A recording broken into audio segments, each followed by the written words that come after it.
Welcome to the Cory Lee Show, where our focus is on building leaders and transforming culture. My name is Cory Lee, and in each episode, I aspire to ignite something on the inside of you that encourages you to grow yourself and to make an impact on the world around you. Welcome to the Cory Lee Show.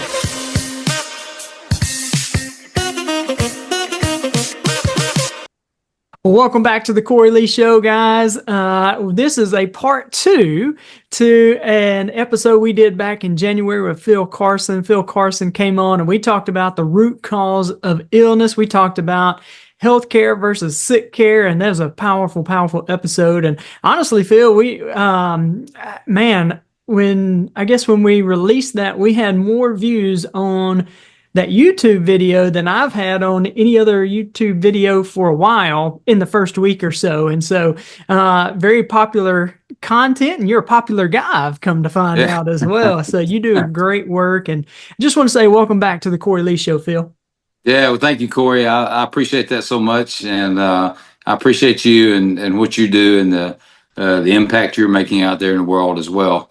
I got a lot of great comments on that, and found out there's a lot of people watching your show that I didn't know was watching. So that's fantastic. Yeah. I was actually at a soccer match last night, and a guy came up to me and he was talking about how much value you have added to him, that you actually helped raise him some. And so anyway, good stuff. Well, I wanted to jump right in because there's a couple of things we had talked about doing. My wife and I had reached out to you, and you were helping us with, we did some blood work, and you went through that some with us. And if we have time today, I'd really like to dive into some of those type things and what you're looking at when you see some of these metrics and some of these numbers. But one of the things I wanted to ask you was more of a follow-up to our previous conversation is, there's something you talk about, healthcare versus sick care. And I, being in the medical field as well, there's a lot of things that people like to label as healthcare because it's trendy and it can sell stuff. And so I would love to hear from you. What are some things that are labeled as healthcare, but in reality, it's just like, let's put a Band-Aid over the problem and let's not solve the real problem? What are some of those things you see? Yeah. Well, it's everyday things that I deal with on a day-to-day basis with people that reach out to me that are that have been diagnosed with a particular condition. Most time, maybe it's hypothyroidism, maybe it's high blood pressure issues, cholesterol issues, and they've gone to the doctor. They've been diagnosed. They've gotten a handful of prescriptions sometimes.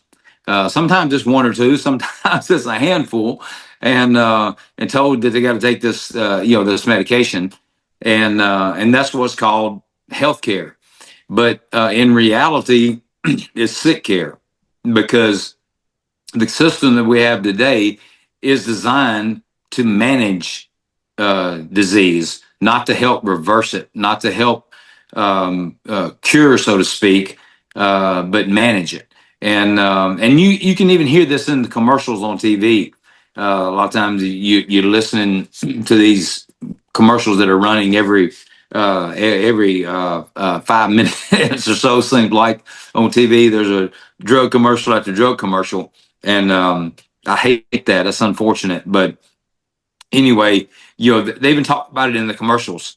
Managing your condition, managing your disease, and that's what these drugs are designed to do, to manage, and not to reverse, but to manage. And I have so many people that come to me, they're looking for healthcare. They're looking for a way, what can I do different? How can I change? What can I do so that I don't have to take this medication the rest of my life? Yeah. It's interesting. You will listen to a commercial or something that says manage your health care, right? Yeah, manage your thing, like there is no reversible thing. And so, so if somebody comes to you, what are some things that you do? Like, is it only something that I can manage? Can it be reversed, or like what? Now, I'd love to hear your thoughts on how do you help people with that? Oh yeah. Well, when we're talking about chronic diseases, chronic diseases or what we're talking about mostly here and what people are dealing with. Things like diabetes, things like heart disease, things like cholesterol issues, the hypothyroidism that I mentioned a minute ago. Those are things that I deal with a lot. Another one I would say probably I deal with a lot of people with hormone issues as well, and their hormones are out of balance. And those are things that can all be reversed, so to speak, or corrected or put back in balance. If something's out of balance, you want to try to restore balance. And that's what is happening a lot of time. And there are root causes. These conditions, these diseases have root causes. And, there's something called root cause medicine. There's something called functional medicine that addresses the root cause. That functional medicine, and that's what I'm considered a functional medicine wellness coach. I'm working with people trying to help them figure out why they have this condition in the first place. What caused it? What's behind it? What I need to do different in my life. What lifestyle changes can I make? Lifestyle medicine, that's another term that's out there, and that you don't hear a lot about, because we have this system that, unfortunately, and I'm not faulting doctors. I love doctors. I got a lot of great doctor friends that are great doctors, and they are awesome at what they do. But today's doctors are being trained in medical school primarily to prescribe medications for a person's condition. And there's this unfortunate system out there of Sickcare where it's like I call it a merry-go-round. Sometimes a person gets on this merry-go-round and they got to go see this doctor for this. They got to go see another doctor for this, and they run it. They're being rotated around from one specialist to another to treat these different conditions with medications.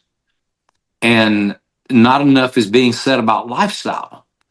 And what can they do? What lifestyle changes can they make to maybe not have to take this medication, and maybe correct the root cause, or maybe restore balance to their body? What can we look at in the blood work, like you mentioned a moment ago, to see if there's some kind of deficiency there? Maybe there's a mineral deficiency. Maybe there's a vitamin deficiency that can be the root cause of these problems. But in our society today, in our culture today, I would venture to say most of illness, most of these chronic diseases are lifestyle related. They're lifestyle choices that we make a lot of times. We choose to make a lot of times. People grow up and they're in situations or cultural situations where they don't really have much of a choice. They've got to eat what they have, and unfortunately, it's the food, and that is a lot of times the major root cause of people's health conditions. And I'm thankful that that is being brought to light more and more now, especially with the recent election, the movement of calling "Let's Make America Healthy Again."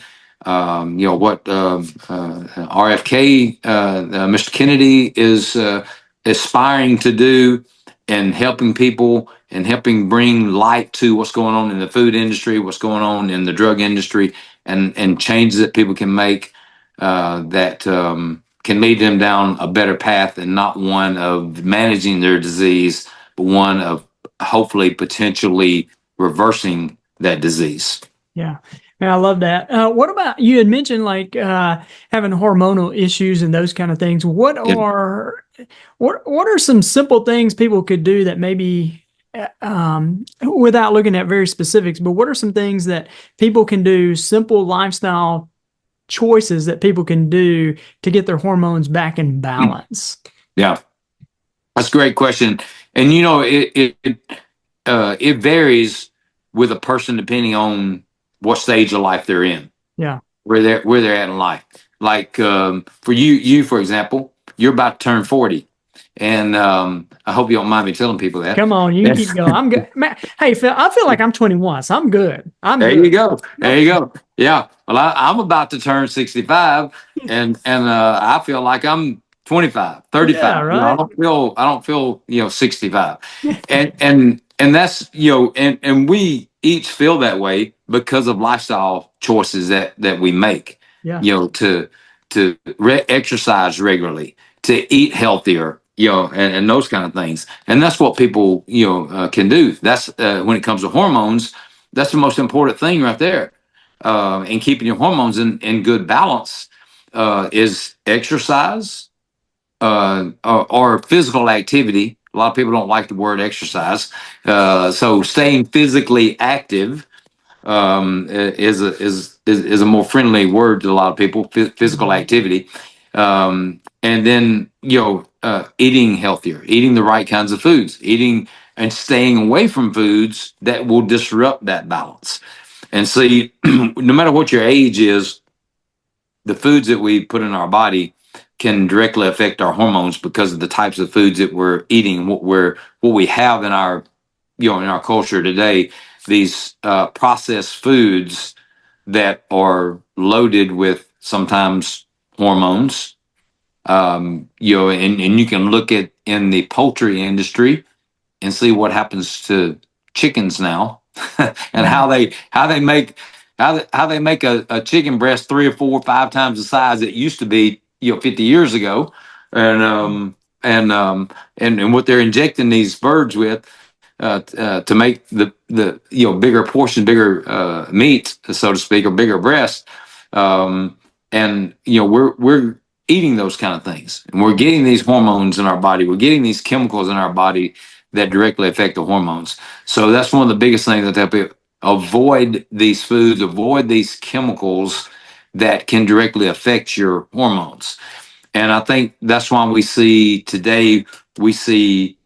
young girls, particularly going into puberty, way younger than they were doing, 2 or 3 decades ago, or maybe longer than that. When I was growing up, a 12-year-old, 10, 11, 12-year-old girl, didn't look like some of them do now. Yeah. And so I think the hormones and the chemicals in the foods that we're eating and people are eating has a direct effect on hormone balance. And so that's a key thing. And that's something that I encourage people to look at and think about what you're putting in your body. And then also on the fitness side of things, it directly affects hormone balance. And particularly when it comes to us men, we want to make sure we're maintaining muscle. We're building muscle if possible, because that can help improve testosterone levels. Tell them what you told me the testosterone muscle is. Yeah, your leg muscles are your testosterone muscles. So keeping strong, healthy legs, and it's not just important for testosterone, especially as we age, in men and women. You want strong, healthy legs for prevention of falls. Yeah. Because the older we get, our legs get weaker, we get more unstable. It's easier to fall. Yeah. And statistics show, and I share this with my women clients all the time. Statistics show that a person, particularly a woman, if they fall after the age of 65, if they have a fall, they 50% of them don't ever walk again. Hmm. And I don't necessarily mean not able to stand up and move, but they don't fully walk normally again. They're on a walker, in a wheelchair. They don't have full mobility anymore. If with a fall, and so keeping your leg muscles strong, keeping all your muscles strong, but particularly the leg muscles as we age, extremely important. And my mom was one of those statistics. She fell in her 60s and broke a hip, and she never was able to fully walk again, and ended up, a few years later in a wheelchair. Wow. Yeah. Wow. So, Phil, what I heard you say on the hormone side there is really it comes down to the food that we eat and the exercise. So, two things right there. Our food being pumped up with all these hormones and injected with all this kind of stuff. And I would love to hear from you. Maybe what are a handful of your favorite foods that you feel like, or what are we looking for in our food? Because um, I this is something that really interested in me that I've studied for a while. It's come kind of natural to me a little bit now, but there was a time when I was just starting to become more aware of the food we were eating. I was in college, and we went to Wendy's. All right, Phil, and I was going to eat better. I was going to eat healthier. Right. Yeah. So I got me a potato instead of fries, and I said, "Hey, put me some cheese on there, and put some of that squirt cheese on there too." So, Yeah. and that was going to be healthier than my French fries, you know? Oh, And yeah. so anyway, but I know there's some kind of misconceptions out there too. What are some things I want to be looking for? Hey guys, I hope you are enjoying this episode of the Cory Lee Show. Y'all, I am on a mission to build leaders and to transform culture. So if you're looking for a speaker who speaks directly to the heart, a mentor to come alongside you and your team, or if you're in a position where you're looking for a personal coach who embraces where you are and also believes in who you could become, then I would be honored to walk this path with you. Simply reach out to me on my email at Cory@CoryLeeLeadership.com. Look, let's make your vision a reality. Contact me, and together we'll navigate the path from aspiration to achievement. Your transformation, it starts now. As I'm searching for food that's not injected with all this stuff, what are some of your handful of food you recommend? Yeah. Well, I call it real food. And particularly fruits and vegetables, which most people don't get enough of. We're eating way too much processed food. If you want nutrients in your body that can help in multiple ways in improving hormone balance, and not just that, but health in general, you want real foods, God-made foods. Not processed foods like, you hear this, and you've probably heard this a lot, and people hear it all, shop the perimeter of the grocery store, not the aisles. In the aisles is where you find packaged processed foods mostly. In the perimeter, you've got the produce, you've got dairy, you've got meats and those kind of things, fresh meats, fresh fish. Yeah, you just think about when you walk in the grocery store, just picture the walls, and most grocery stores, we walk into the healthiest part of the store, and that's the produce section. I know at least the one I shop at here in Tupelo. I walk into the main entrance, and it goes right into the produce department. And so that's where you're going to find the best choices of food, raw fruits, vegetables, and eat those on a regular basis.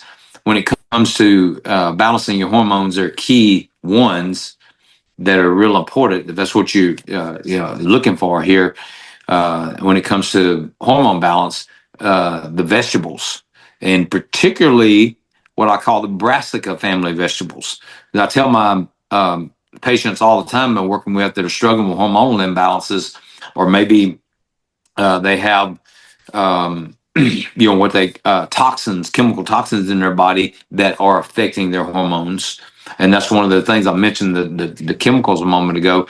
There are specific chemicals that are in our environment that we're exposed to that are called xenoestrogens, and they mimic estrogen in the body, and can cause disruption of the balance of our hormones in particular. But there are specific vegetables that can help restore that balance. And those are called brassica family vegetables. They're also called cruciferous. And there's, unfortunately, the ones that most people don't really like or won't eat, particularly, especially young people, turn their nose up at them. We're talking about broccoli. We're talking about Brussels sprouts. We're talking about kale and cabbage. Those kind of things that you won't see a lot of young people eating.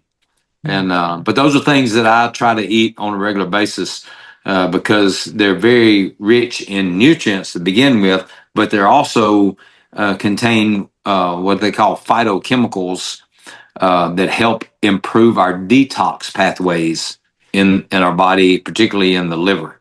Yeah. And so they can help you in different ways. One, in helping with detoxification, but also in helping with balancing out the hormones, Yeah. particularly estrogen levels. Interesting. Well, I told you I wanted to ask you this question, and it's kind of a sidetrack right here, but I'd love to hear your thoughts on the weight loss surgery and the band and all that kind of stuff. Just your thoughts on that. Oh yeah, yeah. Well, I've worked with quite a few people over the years that have chosen to go down that path of having one of the different. There's a variety of different types of these surgeries. There's bypass, there's bands, there's different techniques and that they use to help a person to lose weight. A person that's morbidly obese usually is the ideal patient for these types of surgeries or procedures. And usually the people who go and have this done, they've got a lot of chronic issues going on too. They've got high blood pressure, they've got diabetes, they've got high cholesterol issues, all attributed to the obesity. And so to save their life a lot of times, prolong their life, this is a choice that people make. And there's a lot of risk involved in it, and as well. And I've actually known a few people that had these surgeries done, and unfortunately, because of complications, they didn't get that extended life they were looking to get. Mm. And it's very, very unfortunate, but it happens. And so I'm not a big fan of these types of surgeries. I'm more of I'm a lifestyle coach. I want people to change. I want people to make lifestyle changes. I want people to do it naturally and not have to go down that path. I understand that people get in situations sometimes where if they want to continue to live, they got to do something. And I'm not condemning anybody for making those kind of choices, those kind of decisions, but I'd rather see a person do it the right way, in my opinion, what I call the right way, and let's do it naturally, make the lifestyle changes. Because what I see, Cory, a lot of times with people, and I've known several people that have gone down that path, they've gone and had some type of surgery or procedure done, and they'll lose the weight and they'll lose it rapidly, but you see them 2-3 years later, they've gained most of it back, sometimes more. Mm-hmm. Because they didn't make the lifestyle changes that they should have made. And some people use it ends up being a Band-Aid, so to speak. You got to make the lifestyle changes. Regardless if you decide to have a surgery or a lap band or whatever procedure you feel is best for you or that's recommended to you, you got to make the lifestyle changes. You got to change what you're putting in your body every day. Because if you don't, the chronic diseases are going to come back. The weight's going to come back, and I see that happen way too often. Yeah, and it's unfortunate. So, in my opinion, the better way is to do it slowly over time and make the lifestyle changes. Get the help you need to do that. And some, and here's the thing. Here's one of the problems that people have. A lot of times they try to do things on their own, and they think, well, and then they fail, and they condemn. They put pressure on themselves and say, I can't do this. I'm, we need help, and sometimes having a coach, having somebody on, in your corner that's rooting you on and saying, hey, yeah, you can do this. Don't stop. Don't give up. Keep going. And somebody that can give you the right advice and give you the right encouragement on a day-to-day, week-to-week basis. And that's something I do, with people and help people with. And it's an investment to have somebody to help you in that regard, or put somebody on your healthcare team that so to speak, and I talk about that a lot. Having that team, you need your doctor. You need a physical therapist. You need a nurse practitioner or whatever. Have a team. Have people that are on your team, but also having that coach on your team sometimes can make all the difference in the world in helping you stay on track when you got a goal or something you want to achieve, something you want to reach for is your health. And you got that why, so to speak, out there that I keep in front of me all the time is why I stay healthy. Having that why that keeps me going and keeps me pushing myself to make the right choices and do the right thing. Yeah.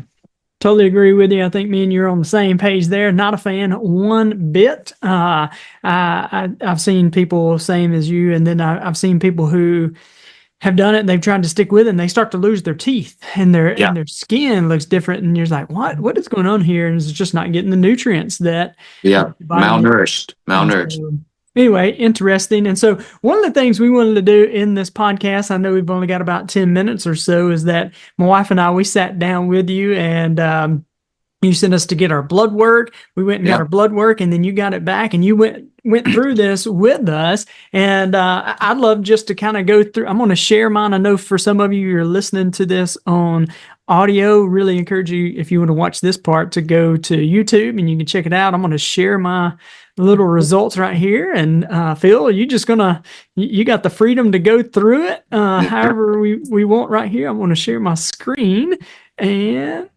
let's see here. There we go. And so, nope, false hope. Sorry. Where'd it go? Working? There we go. Let me do this. Okay. Can you see that now? Yeah, I see it. Good. All right. And so these are some of my levels here. And so as you look at this, what are some of the things that you're looking at? Yeah. Well, this is what's called an MMR lipid profile with insulin resistance markers. And this is a fairly new lipid panel that was developed by the Cleveland Heart Lab at Cleveland Clinic. It's been around for 5-6 years now, maybe a little bit longer.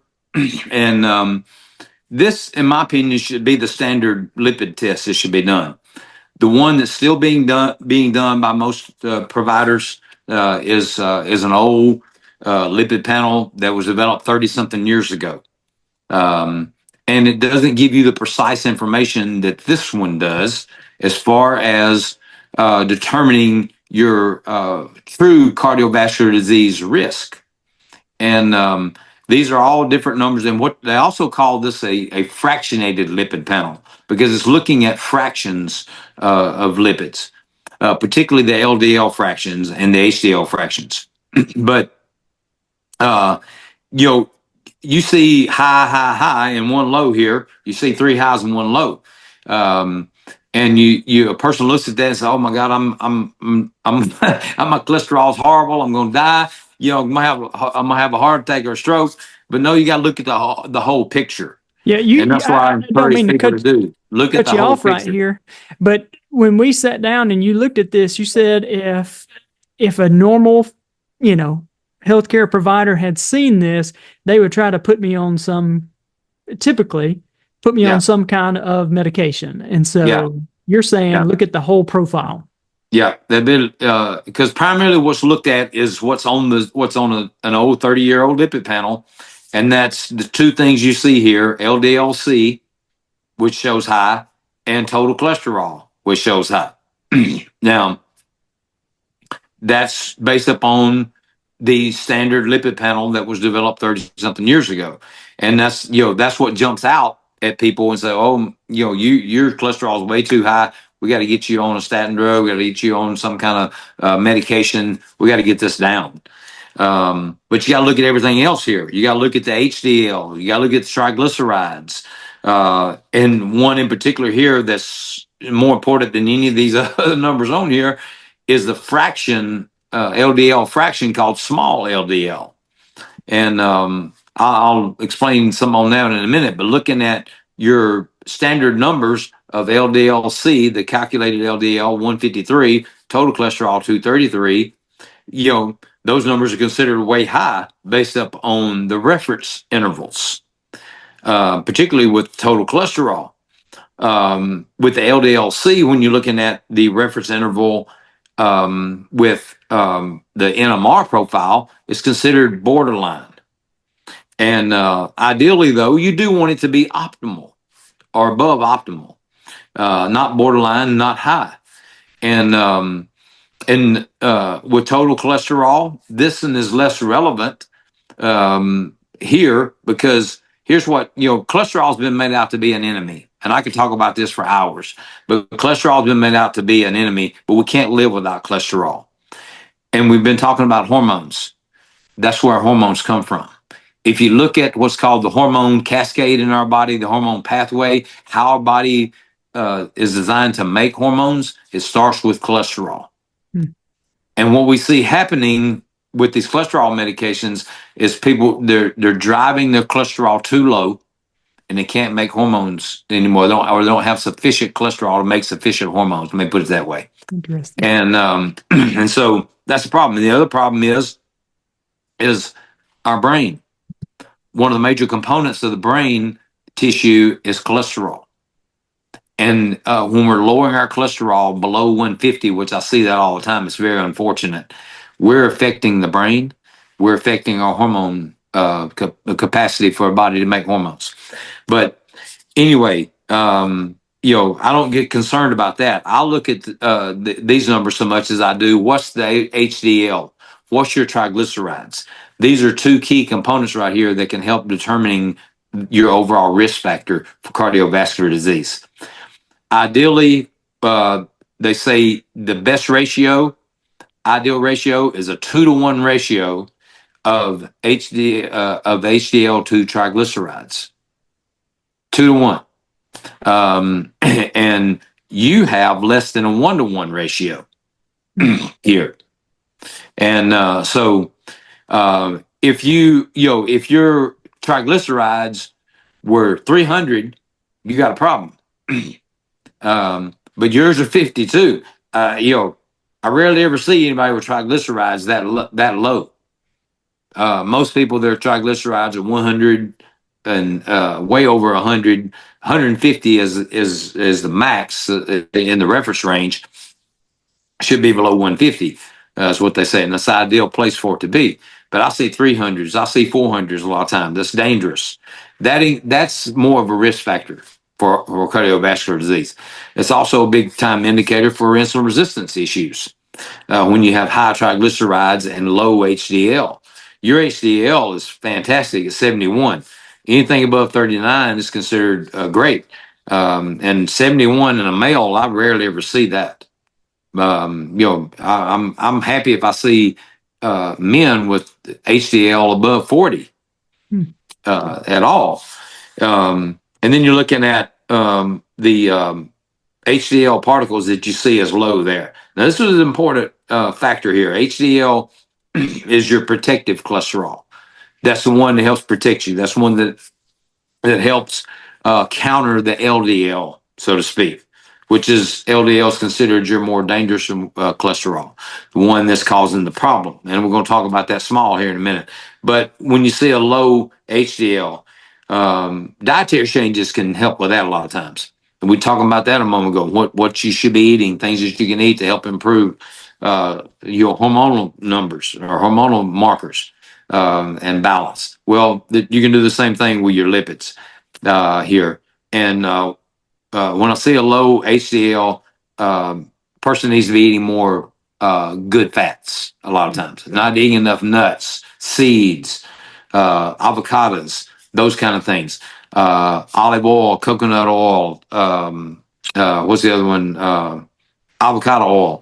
The 3 fruit oils I recommend to people. More of those in your diet can help bring that HDL up when it's too low. Your overall HDL is great, but the particles, the small HDL particles, are too low. Then the big factor here, the biggest thing that I look at on here is what is that small LDL? And yours actually, of course, the lowest one I've ever seen. Yours below 90.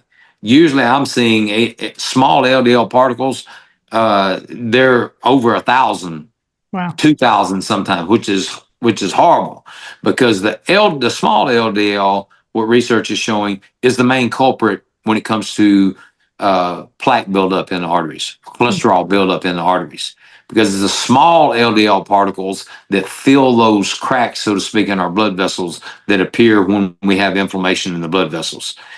And that is what, if you'll start researching, start looking, you're going to find all this information out there on inflammation and cholesterol problems, inflammation and heart disease. Inflammation is the main factor. And when we have inflammation in our blood vessels, it weakens the blood vessel walls, can damage the blood vessel walls, and this is small LDL particles that repair the damage, and they begin to build up over time. So if you have a lower number of small LDL particles, your risk is much lower. Yeah. Bottom line. All right. And that is, and I know we're getting close right there, and I think that I find that very fascinating, and that was just a small sample, right? Like I had that was just a small sample of other things. There are a lot of other things you went step by step with us, and one of the things I remember you saying was that we don't eat enough salt. There was a lack of sodium in there and in ours. And so let me ask you one last question. So you sat down with people, and this is one of the first steps. They go get their blood work.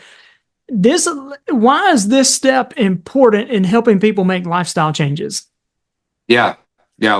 Because you can see so much, in the blood work, and these tests are typically done every day in clinics. Every day, people go in, they're seeing the doctor or whatever, they're drawing the blood, they're getting these test results back. But here's a comment I give people all the time: nobody's ever explained all this to me. Yeah. And this is one of the things that I do, and I love doing. It's one of the services I provide, is going through, walking a person through their blood work and explaining everything to them and explaining, okay, this is what this means. If this one's too low, here's what you can do to fix that. Here's what this means if it's too low, or if this is too high, here's what it can mean. And there is interpretation. And a lot of times people are handed this blood work back, or they're saying they don't ever even see it. A lot of people they get a call from the doctor's office and say, "Well, everything was fine, everything looks normal. You're good. There's no problem." But that's not always the case, because you can be in that reference range, but if you're outside the optimal range, and that's something that's not looked at. What's the optimal range of your cholesterol? What's the optimal range of your red blood cells, or your hematocrit, or what's the optimal range of your white blood cells, your neutrophils, all those kind of things, or your testosterone levels? What's the optimal range? We're not looking at that. We're just looking at what the broad reference range is, and people are going by that. And I see this with thyroid issues all the time. They're looking at the reference range, but and they're saying, "Well, we don't see anything wrong. Everything's normal." But the person's got all these symptoms related to hypothyroidism, but their TSH, a marker used for checking the thyroid, it's normal. It's in that reference range, but they're not in the optimal range. And so they've got all the symptoms going on, but they've been told it's not their thyroid. It's got to be something else, when actually it is their thyroid. Yeah. Well, I find that very fascinating. Highly encourage anybody that's interested in this to reach out to Phil. And we sat down, Kim and I both did, and went step by step through that. And we've just made some for us, I found just some minor changes in things have gone a long way, and even gaining clarity. You said something that Kim has said a lot. She's gets her blood work and everything's like, well, this looks good. It's like, well, this is kind of borderline right here, but what does that even mean? And so, and it's just help us to make better decisions. And so for anybody who's listening or watching on YouTube and they're like, hey man, I want to reach out to that guy, right? How do they connect with you, Phil? Yeah. The easiest way, just go to my website, philcarsonwellness.com. And, the contact, links are there. They can schedule a discovery call with me, a free discovery call. It doesn't cost anything. I'm happy to talk with anybody, provide a free 30-minute discovery call with people who just want to learn and see what maybe they can do to make some better choices for their health. Awesome. Well, Phil, that was good stuff. Truly appreciate you being willing to come back on and give more of your time and more of your wisdom. Highly encourage you guys to reach out to him. We'll have the link in the show notes below. And so, Phil, thanks for coming on. Thank you guys for taking a listen. I know this has added value to you. Make sure you like and subscribe so you can stay up to date. And feel free to share this with other people. It's just basic information that I feel like that needs to get out and move away from sick care to true wellness. And that I think that's Phil's mission there. And so thank you guys. Hope you have a great day and God bless. Yeah, thank you, Cory. 3, 2, 1. Okay. Thanks for joining me today. I hope I have added value to you. And if you have found value in this episode, let me know. Drop a comment and make sure you share with a friend or family member. See you next episode.